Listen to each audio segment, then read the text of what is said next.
Hi guys, my name is Claudette Simone, and today I'm going to talk to you about my curly hair journey. And I just kind of had an epiphany, or I realized it's been more than just my hair, yeah. So I talk about my curly hair journey, but really it's my life journey and my walk and the things I've been through. And I don't really get to talk about, or I'm not going to talk about all that other stuff. I'm specifically just going to talk about my hair and what I did to my hair and why I hated my hair, kind of thing, you know? So if you guys are interested in hearing about how I've dealt with being autistic, or how I learned to love my skin, or all that other stuff, stay tuned. Those videos will soon be posted. I look forward to creating new content, especially since we're in quarantine and it's kind of the summertime now.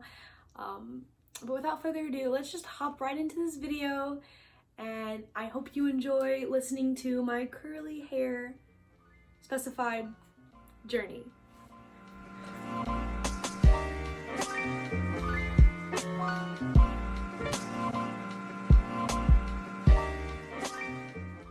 So I have 3C hair. It wasn't always this healthy and this lovely. So it has taken me 13 years to fall in love with myself and my hair and my skin. At first it was really hard. It was a hard journey, but I guess that's the thing. Journeys aren't meant to be easy, or else they're not really a journey. A quick disclaimer, I live in a noisy community, and I can't help all the background noise you probably will hear. I've tried re-recording multiple times now, and I can't help it. And then another disclaimer is all healthy hair is beautiful. If your hair is healthy, you have good hair, and your hair is beautiful, your skin is beautiful. I don't want this to be a discouraging place at all, because that is not the intent of this video. If anything, it's just to educate and express what I went through as a kid and how I've come to love my current self. So if you guys see me looking down, it's because I do have a little journal. If you guys see me looking down, it's because I have a journal right here. It's kind of like the guidelines or the timeline of what I went through, when I went through it, and how I dealt with it, kind of thing. Just so you guys know, for a reference, I am biracial. I do not know my birth father. I don't know my black side of my family at all. That's a lie. I know of them, and I've met my grandmother. But other than that, I don't personally know them that well. And it's just hard. It's a hard thing to have to dive into. And my mother and my stepfather, he's been my father like my entire life. I consider him my father. My birth father is my birth father. So if I talk about it again, that's how you guys are gonna differentiate. And so anyway, let's just get started. I am 22 years old, and this basically all started in about 2007, 2006, about those years. I was between the ages of 9 and 12, between 2007 and 2009. I'm going to slide over so I can kind of post all the photos of like my childhood and everything right here. So let me do that real fast. And so growing up like as a toddler and as a youngster, there really weren't that many biracial children around. According to the census of 2000, there was 0.001% black and white biracial children living in America at the time, specifically in my county. I did not live in a very diverse community or town, and it's still, nothing much has changed. And so I grew up not really seeing anyone that looked like me, especially within my own family, which makes sense because I was the only person who had black in them. No one else in my family is black, so that makes sense. But at the time, I did not understand that concept of why I didn't look like my family. And so with that being said, my mom actually attended beauty school. She was a cosmetologist, and she was very experienced with textured, coily hair. But she's never, like, there wasn't anything for the mixed version of me. And there really, today, there's not a ton, especially in the early 90s, no, especially in the late 90s, early 2000s, there weren't any products. My hair type is very thin, very fragile, and very coily, and it was just really hard. Nothing really worked on my hair as a kid. It either weighed it down and made it look really, really dirty, which it definitely wasn't, and I couldn't use regular products because then my hair would be overly frizzy, and so my mom ended up just putting my hair in braids or in ponytails. There wasn't a YouTube to look up stuff. Like, it was very new to quote unquote the community. And so that was a struggle. And so growing up, I never learned as a child to love my hair because it was never done. Like, it was never done properly. I didn't have the appropriate whatever's in my hair. So it was just a struggle to learn to love your hair when you've never seen it to its appropriate or its full potential, if that makes sense. So in 2007, I fell in love with having my hair straightened, okay? So like I said, there was almost no diversity in my town to begin with. In my elementary school and primary school, pretty much everyone looked the same. They all had straight hair or they had extremely coily hair. You know, there wasn't much of a difference. And I wanted to look like the people with straight hair because, for one, that's what my family had and that's what my classmates had. And it started to hit me really hard. Like, I would go in the bathroom in the mornings, I would just brush my hair till it had no curls in it. It was dry, it was brittle, it was not cute at all. And that's where the hatred for my hair really developed, was the fact that I didn't look like anyone else and everyone noticed. And so eventually, in middle school, I found a hair straightener, and I would straighten my hair every single day. I didn't even need to straighten it every day, but like, the worst part, I didn't use any protectant, I didn't do a blowout, I didn't do anything. And when I tell you it was ugly, like, this is bad. Like, you could see it's bad. And then by the end of middle school, up into 8th grade year,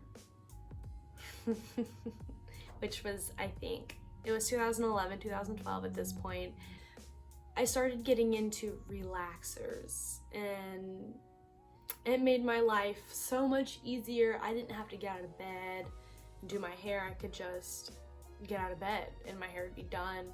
At first it wasn't extremely terrible, and I fell in love with it because I was just like everyone else. I had flat hair, no volume. I looked like them, which I did not look like them at all. But it was easy and simple, and I loved it. And I would continue to get relaxers in my hair all the way up to my 10th grade year of high school. And like I said earlier, my hair is really fine, it's really thin, and it's not meant for relaxers. I don't really think a lot of hair is meant for relaxers. It's not good for you. But the lady who was doing my hair was a white lady. She did not know how to do my hair, and I would straight up tell her, "You're burning my scalp. It hurts." And she's like, "No, it's supposed to do that. You're just complaining." My mother was spending $85 every few months so I could get my hair done for my head to just burn, and it was burning my hair follicles and changing my curl pattern, and it was so terrible. I don't know why I even did it, but I did. I just kept going back because I thought, oh my gosh, it looks so good, and I looked so bad. It was terrible. But at this point in my life, I was so happy with having straight hair and not doing my curly hair. But in all reality, I've never really done my curly hair at this point in my life.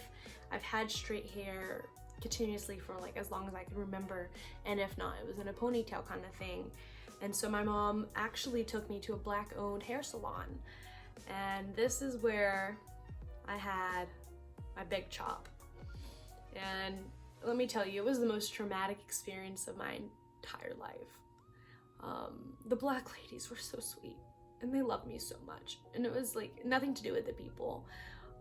But my hair was so short and so damaged. I basically had like a boy haircut. It was like a bowl cut. Like it was bad. And it's like, I remember this day so vividly too, because like we were cutting off my hair, which was dry, brittle. It was terrible to begin with, right? And it was just getting cut off all over, and I was bawling my eyes out.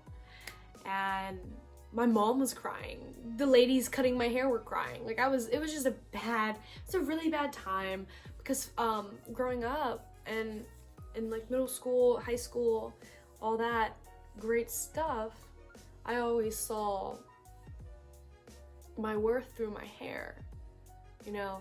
And with that being said, I felt worthless. It's like, girls don't have short hair, and they're boys and ugly. Or what are they going to say to me at school? And it's just, so many things were going through my head at that time. My heart was broken and shattered. And to imagine going to school with a bowl cut and then having to deal with them, it was just so many fears at once. I was so terrified, so upset, and it was just a bad day. It was a bad experience. I continued to go back to that salon and getting my hair trimmed, and she taught me how to take care of my hair. I owe a lot to this lady. I don't even remember her name, but I owe so much to her. She ended up doing my prom hair for my 10th grade year.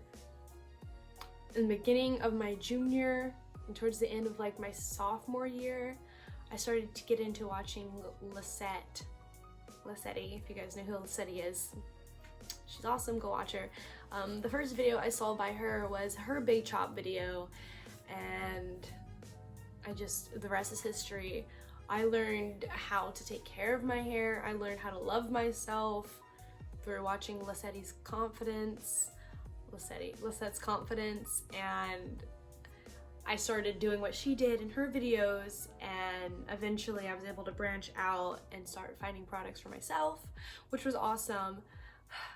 And it was just like, I was in such an awkward time because my hair was still transitioning, it was still healing, and so I didn't honestly have a clear idea of what my hair texture looked like, because it was like elongated curls, but like not really curly, kind of dead, kind of limp. Some days I had volume, some days I didn't. But most of my senior year of high school, I decided to just not do anything to my hair except put oils in it and wear it in a poof. Well, it was in a little bun for the longest time because I didn't have enough hair to do a poof. But by the end of the year, I was able to like actually have a full poof on my head, and I was like, oh my gosh, I can do a pineapple now. And it was just great. So I was able to do a poof, and by the time I graduated from high school, I went to a community college instead of moving on to university. But while being there, I started to get attention for the first time in like my entire life. Because for one, I went to a really racist high school. In middle school, I was homeschooled. And we don't even talk about elementary school, that doesn't count.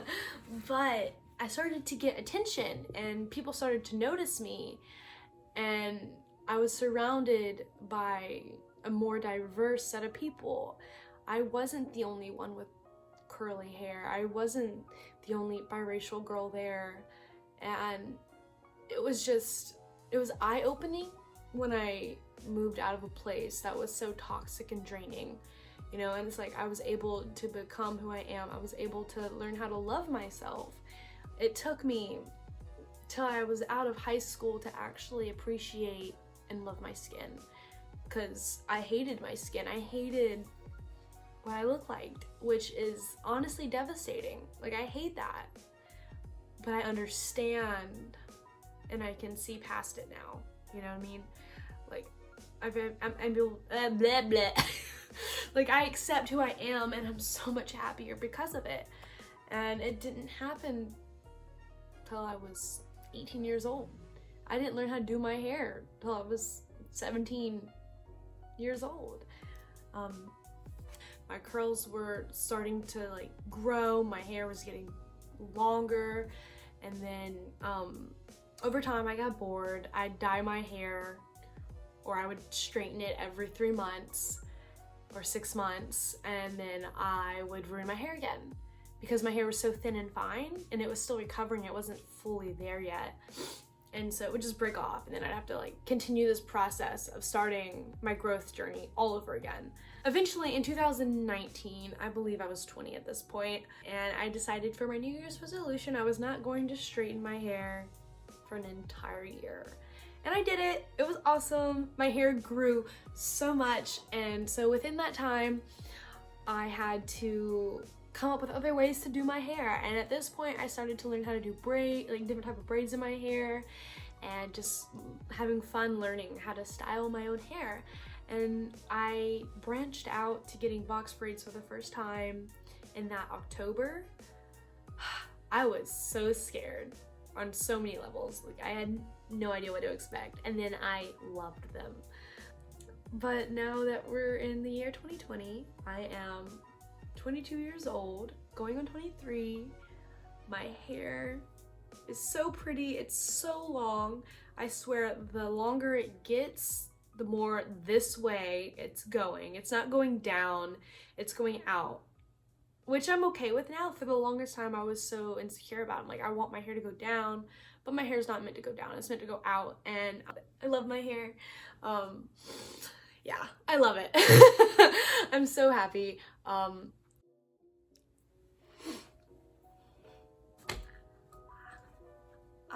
So anyway, I hope you guys enjoyed my video. If you've made it to the end, please be sure to press that subscribe button so you guys can find more content like you've seen today. Or if you have any suggestions or any ideas of just anything, kindly express it in the comment box down below. I'd greatly love kind, constructive criticism. Follow me on social media. If you're interested, add me on Animal Crossing. If you play Animal Crossing, I know it's random, but if you do, add me. But until next time, thank you for watching, and have a great day.